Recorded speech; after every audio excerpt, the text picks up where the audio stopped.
JBNN keep you informed. I'm Michelle Jones. Before we get into the news, please remember to like, subscribe, leave a comment, and share the news with someone today. Now onto the news. Man shot dead at a recording studio in Manchester. A man was shot dead at a recording studio in Harmon's district near Porus in Manchester on Thursday night. The deceased has been identified as Garnet Morant, a construction worker of Harmon's district. A police report said that about 9:15 p.m., Morant was at the recording studio when loud explosions were heard and the police were called. He was subsequently found suffering from multiple gunshot wounds to his upper body. He was pronounced dead at the hospital. 3 people have been shot by gunmen in Manchester over the past 4 days. 2 of the gunshot victims died. Statistics from the police show that up to July 5, Manchester recorded 13 murders when compared to 21 for the corresponding period last year. Unidentified man shot dead at Barron St. Anne. Detectives in St. Anne are following strong leads in their probe into the murder of an unidentified man in Salem, Runaway Bay, St. Anne Thursday morning. According to reports about 2:30, the man, said to be in his late 30s, was with other patrons at a bar at the truck stop location, playing a game of poker, when a gunman walked up to him and opened fire, hitting him in the head. The wounded man was assisted to the St. Anne's Bay Regional Hospital, where he was pronounced dead. This brings to 31 the number of murders reported in the parish since the start of the year. Teen allegedly caught hiding gun under pillow. An 18-year-old laborer has been charged after police allegedly found a loaded revolver hidden under a pillow at his St. Catherine home. Jamar Brown, otherwise called Bop Bop, of Hill Avenue, Mall Road, Kingston 10, and Gordonwood District, Old Harbour, was charged with possession of prohibited weapon and unauthorized possession of ammunition following the early morning operation on Thursday, July 3. Reports from the Portmore Police are that around 4:45 a.m., officers acting on intelligence searched Brown's premises and discovered a silver and black .38 revolver loaded with 3 rounds of ammunition beneath his pillow. He was arrested and later charged. His court date is being finalized. 2 men slapped with drug-related charges in separate incidents. 2 men have been charged with multiple drug-related offenses in relation to separate investigations by detectives from the Firearms and Narcotics Investigation Division, FNID. In the first incident, police intercepted 2 vehicles along the Portmore Main Road in St. Thomas on Friday, July 4, and found over 1,400 pounds of compressed ganja, which has an estimated street value of $4.4 million, and more than $150,000 in cash during a search of one of the vehicles. As a result, the driver, 39-year-old Brenton Legister of Longwood, St. Elizabeth, was arrested and charged with possession of ganja, dealing in ganja, trafficking ganja, conspiracy to traffic ganja, and possession of criminal property. The other vehicle was searched, but no illegal substances were found, the police said. Meanwhile, the police have also apprehended and charged a man who has been evading authorities for over a year in relation to cocaine, which was found in a Honda CR-V reportedly abandoned after police intercepted it during an operation in Middle Quarters, St. Elizabeth on June 19, 2024. Charged in connection with the seizure of 4.4 pounds or 2 kilograms of cocaine with an estimated street value of $1 million is 48-year-old George Mackenzie of Erie Place, Kingston 19. Mackenzie is charged with dealing in cocaine, trafficking cocaine, and conspiracy to traffic cocaine. He was charged on Wednesday, July 9, 2025. The court dates for both men are being finalized. Murders and some major crimes continue to decline in Clarendon. The Clarendon police are reporting the continued decline in murders and the major crimes. Addressing Thursday's monthly meeting of the Clarendon Municipal Corporation, sub-officer in charge of the 4 Parts Police Station, Inspector Omar Fairclough, said as of July 5, the parish recorded 170 major crimes, down from 200 in the same period last year. This is a 15% drop. Murders fell by 43%, with 21 cases so far this year, compared to 37 in 2024. He said shootings also declined from 38 to 21, reports of rape from 18 to 10, and robberies from 38 to 32. However, he said incidents of aggravated assault rose from 12 to 22, break-ins from 53 to 58, and larceny from 4 to 6.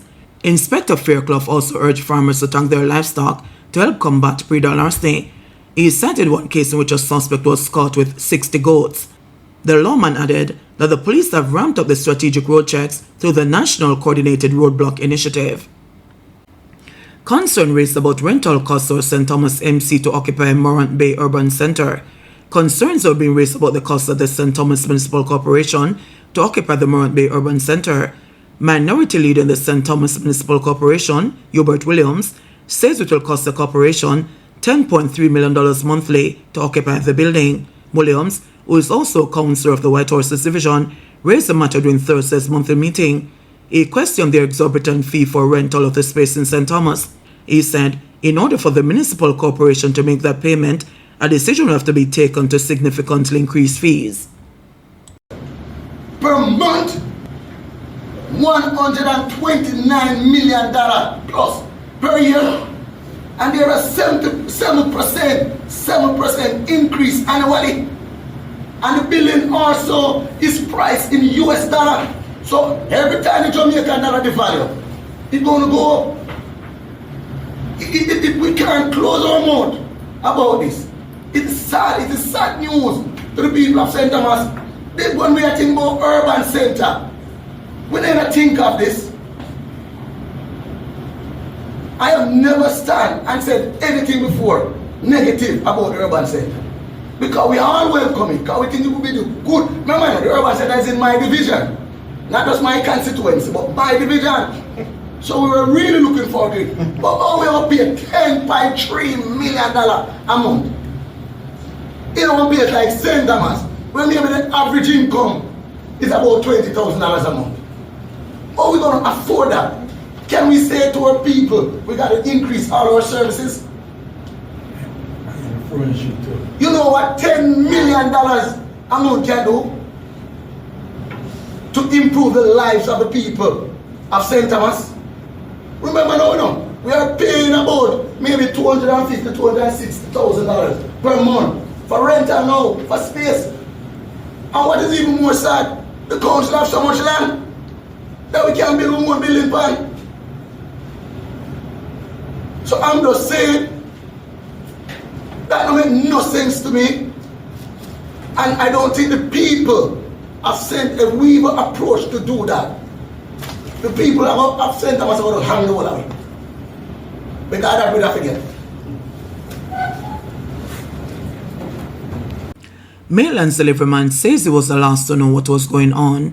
A Kingston deliveryman hired by Constable Noel Maitland to remove a sofa from his apartment testified that the lawman appeared surprised when informed that the police had seized his truck. According to the witness, Maitland later reassured him that the police were simply doing their job and that the vehicle would be returned, insisting that everything would be okay.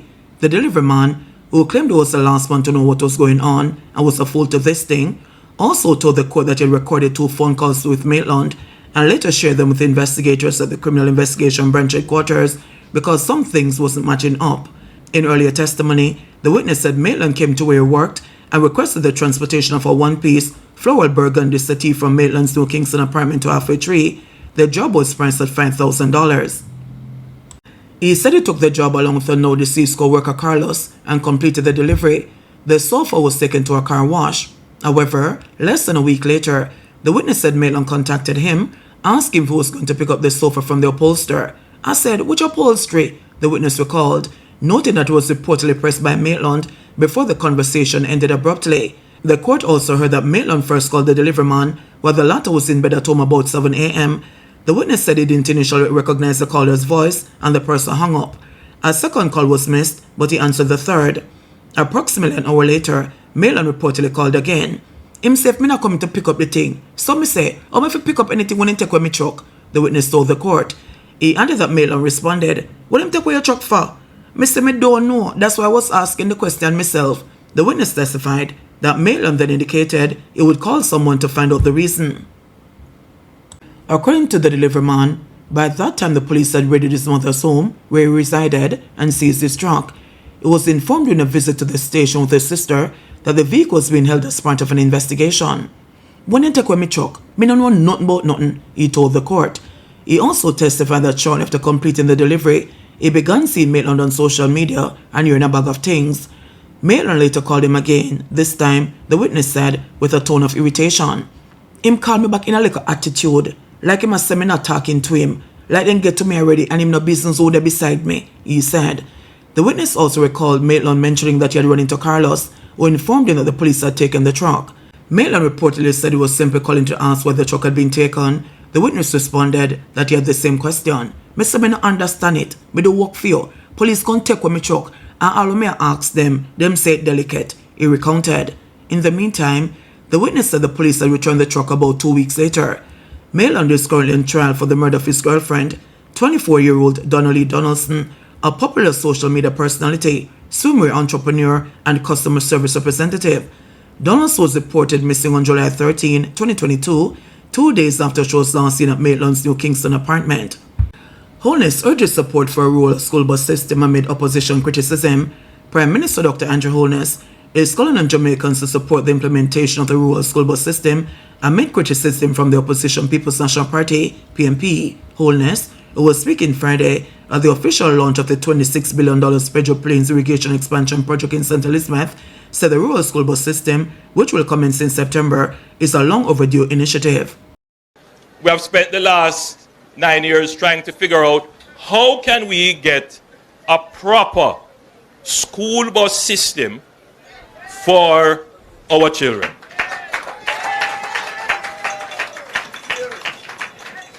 But you see, people who have never had to take the public school bus, or rather the public transportation system to go to school, wouldn't understand. Wouldn't understand it. You know, I had to take the bus and taxi to school. And when I couldn't, I walked to school.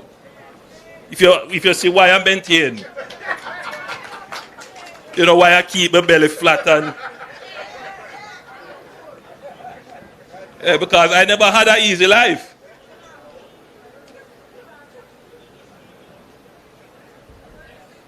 So I understand I had to stand up at bus stop and wait and taxi pass and say, no, you can't come into this. So we have spent the last 9 years figuring out how can we do this in an economical way, but more so, how can we do it in a way that protects our children? I mean, it's one thing to talk about the economics. It's another thing to talk about the defense of the mores of the society, the morality and values that are constantly under assault with our children in public passenger transport. That is invaluable. You can't put a price on that. And that is why we opted for this modality. And every Jamaican should support this. Almost every modern country, every democracy, that's what they do. They understand the challenges that children would face if they have to compete in public transportation. So they have a parallel but separate transportation system that is more attuned to schools and the maintenance of discipline. You know, you can't expect the public transportation system to have to run on the schedule of schools, to maintain certain standards in what is played and what is said.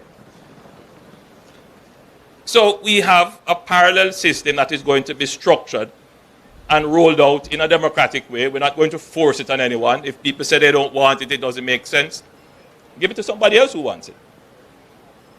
So it's a collaborative system. So we have spent the last 9 years working it out. So whatever we deliver, we're not delivering you a concept or a test. We're delivering you something that has endurance. It will last and it will solve the problem.